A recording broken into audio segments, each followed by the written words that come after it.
Bismillahirrahmanirrahim. Assalamualaikum warahmatullahi wabarakatuh.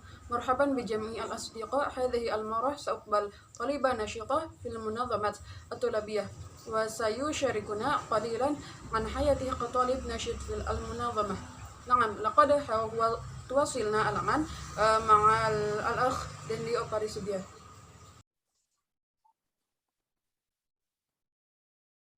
Bismillahirrahmanirrahim. Assalamualaikum warahmatullahi wabarakatuh. Kak Dendi, bagaimana kabarnya hari ini? Waalaikumsalam warahmatullahi wabarakatuh. Kabar baik Kak Putri. Kak Putri sendiri bagaimana?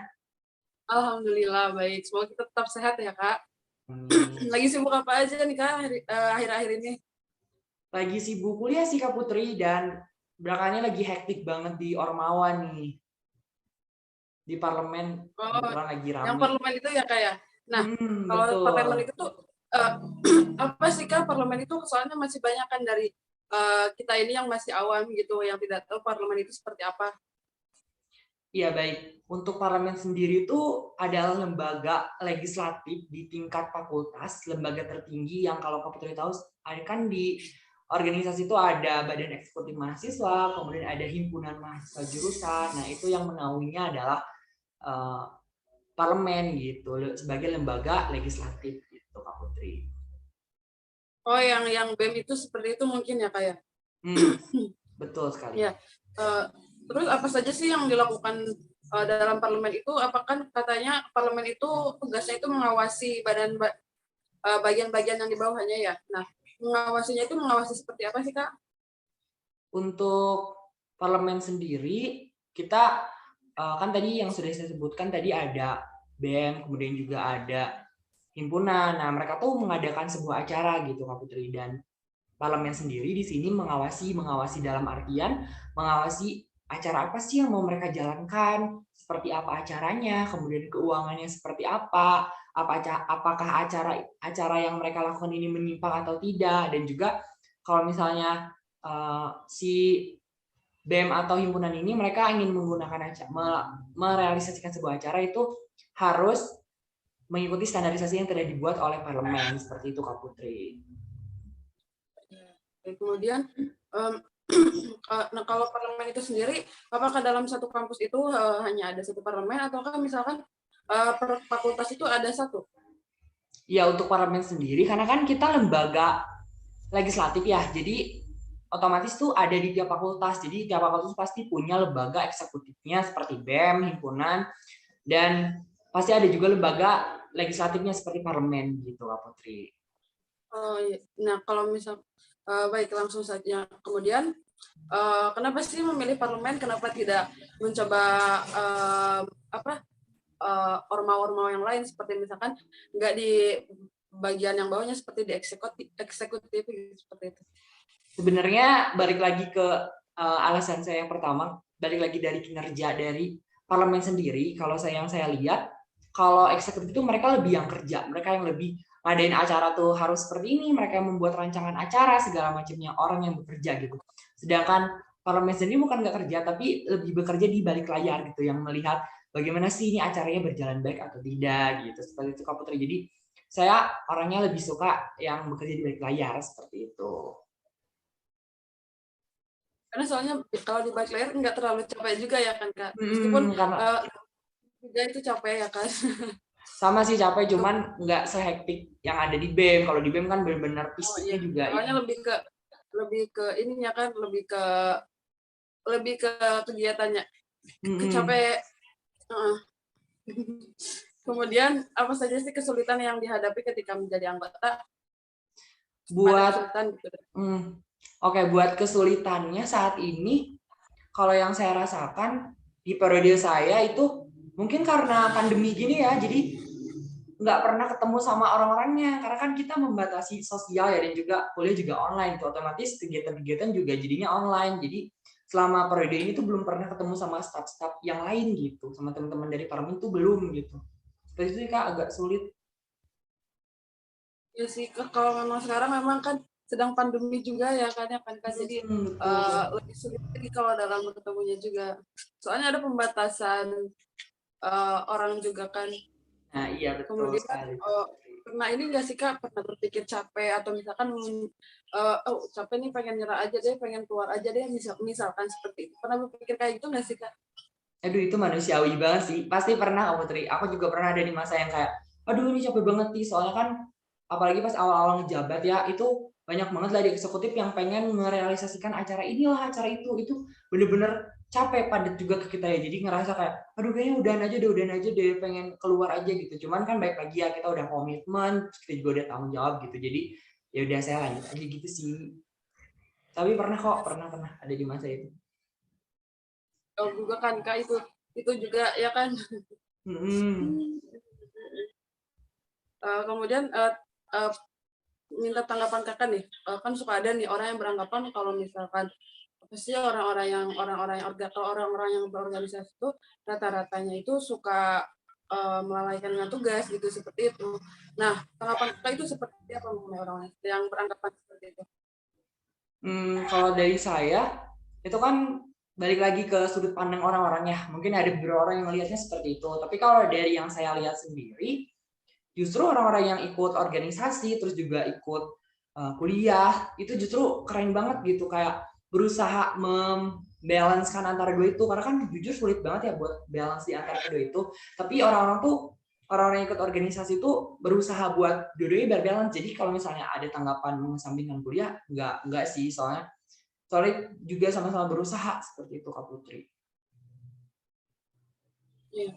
Kemudian bagaimana sih Kak cara Kakak mengimbangi atau memanage waktu Kakak nih buat misalkan biar di parlemen jalan, kemudian di perkuliahan juga jalan gitu, mengkondusifkan keduanya itu seperti apa sih Kak? Apakah ada tips khusus seperti itu? Ya kalau dari saya nggak ada tips khusus yang gimana-gimana banget ya. Cuman kalau menurut saya yang saya rasain, kalau kita ngelakuin satu kegiatan tuh, misalnya saya hari ini kuliah, ya udah kuliah aja gitu, fokus, jangan kebagi-bagi gitu.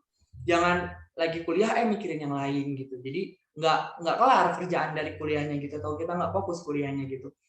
Terus kalau misalnya kita lagi ormawa, ya ormawa aja gitu, jangan mikirin yang lain, jadi biar kelar juga gitu urusannya satu-satu. Seperti itu Kak Putri kalau dari saya. Jadi intinya disiplin ya Kak ya. Kalau misalkan Bener. ketika waktunya berkuliah ya berkuliah, kalau misalkan waktunya ormawa ormawa. Nah pernah nggak sih Kak misalkan bentrok nih di saat misalkan waktunya kuliah tapi waktunya ormawa juga ini gitu. Pernah nggak sih Kak? Aduh, pernah banget sih pasti itu, nggak mungkin ya anak organisasi nggak ngerasain itu. Pernah. Terus kayak bingung juga gimana ya. Untungnya kan kalau zaman sekarang kan Zoom ya, jadi bisa kebagi gitulah dua. Gitu sih Iya, iya. keuntungannya online sekarang. Iya. Kemudian Kakak pernah ada Kakak ini nggak sih Kak?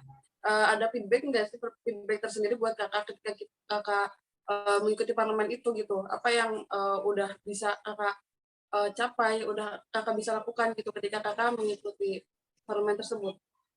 Banyak banget sih ya Kak Putri buat feedback dari diri saya. Karena kan saya sendiri anaknya tuh introvert, terus juga pemalu, dan agak sulit gitu untuk komunikasi, apalagi sama orang-orang baru gitu. Dan di parlemen ini kan otomatis memaksa saya untuk komunikasi dengan orang-orang baru dong, mau nggak mau.